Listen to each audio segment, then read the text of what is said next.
తెలుగు భక్తి మార్గం ఛానల్ ప్రేక్షకులకు నమస్కారం. ఈరోజు సుబ్రహ్మణ్య షష్ఠి గురించి ఈ వీడియో ద్వారా తెలుసుకుందాం. ఈ సుబ్రహ్మణ్య షష్ఠి మార్గశిర శుద్ధ షష్ఠి. ఈ మార్గశిర శుద్ధ షష్ఠి ఈ సంవత్సరం డిసెంబర్ 7వ తేదీ శనివారం జరుపుకోవడం శాస్త్ర సంబంధమైనటువంటి విషయం. అయితే ఈ సుబ్రహ్మణ్య షష్ఠి నాడు ఏం చేయాలి, చేస్తే ఏమిటి ఫలితం అనే విషయాల గురించి తెలుసుకోవాలి. అంటే ఈ సుబ్రహ్మణ్య షష్ఠి నాడు సుబ్రహ్మణ్య స్వామి పుట్టినరోజుగా మనకి పురాణాలు చెబుతూ ఉన్నాయి.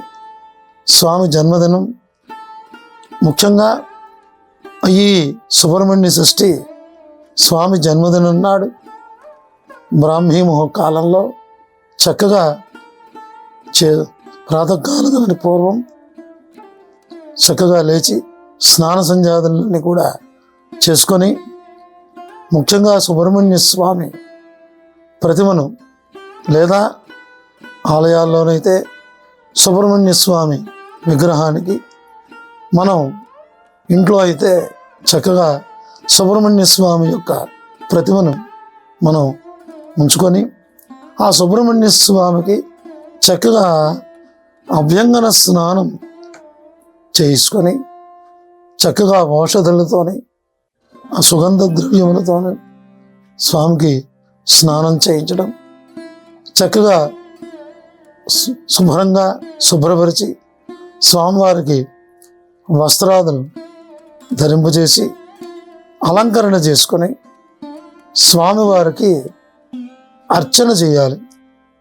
సుబ్రహ్మణ్య స్వామి యొక్క నామావళి అష్టోత్తరమైన, ఇంకా అవకాశం ఉండి సహస్రనామార్చన అయినా అర్చన శుభ్రంగా చేసుకొని, తర్వాత దానికి ముందుగా పంచామృతాలతో పాలు, పెరుగు, నెయ్యి, తేనె, పంచదార, అలాగే పళ్ళ రసములతో స్వామికి కొబ్బరి బొండాలు అయితేనేమి అభిషేకం చేసుకుని శుభ్రంగా స్వామివారిని మళ్ళీ స్నానం చేయించి ఈ చెప్పిన విధంగా స్వామివారికి అష్టోత్తరంతో కానీ సహస్రనామార్చన కానీ పూజ చేసుకున్నట్లయితే బిల్వదళాలతో కానీ లేదా చక్కనైనటువంటి పుష్పాలతో కానీ స్వామివారికి అర్చన చేసుకొని షోడశోపచారములు పూర్తి చేసుకొని పళ్ళు, అలాగనే ఇంకా ఎవరికి తోచిన విధంగా వారు చక్కగా నైవేద్యాలు స్వామికి చెల్లించి ఇలా నీరాజన మంత్ర పుష్పాలతో పూజా కార్యక్రమాన్ని పరిసమాప్తం చేసుకోవాలి. తర్వాత చక్కగా అవకాశం ఉన్నంత వరకు సుబ్రహ్మణ్య స్వామికి ఆ యొక్క మంత్రంతో దేవాలయాల్లో కానీ సాధ్యపడినప్పుడు ఇంటి దగ్గర కానీ ఏదైనా ఎవరైనా ఈ హోమాది కార్యక్రమం చేసుకోవడం కూడా చాలా విశేష ఫలితాన్ని ఇస్తుంది.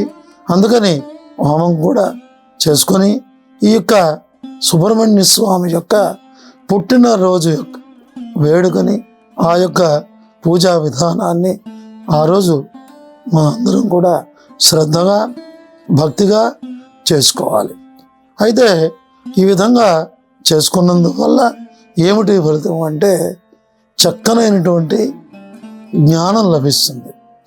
చక్కనైనటువంటి మనకి కుటుంబంలో సుఖశాంతులు అన్నవి ఏర్పడతాయి, ఆరోగ్యం ఏర్పడుతుంది. ఎవరు ఏ కోరికలతో చేస్తే ఆ కోరికలు శీఘ్రంగా నెరవేరుతాయి. అంతేకాకుండా వివాహం కానిటువంటి స్త్రీలకి చక్కగా వివాహ యోగ్యత కలుగుతుంది. అంతేకాకుండా వివాహం అయినటువంటి వాళ్ళకి సంతాన ప్రాప్తి కలుగుతుంది. ఇన్ని ఉపయోగాలు ఈ సుబ్రహ్మణ్య షష్ఠి ఆ రోజున చేసినటువంటి సుబ్రహ్మణ్య స్వామి యొక్క ఆరాధన, సుబ్రహ్మణ్య స్వామి యొక్క అర్చన వల్ల ఈ యొక్క చక్కనైనటువంటి విశేషమైనటువంటి ఫలితాన్ని పొందవచ్చు.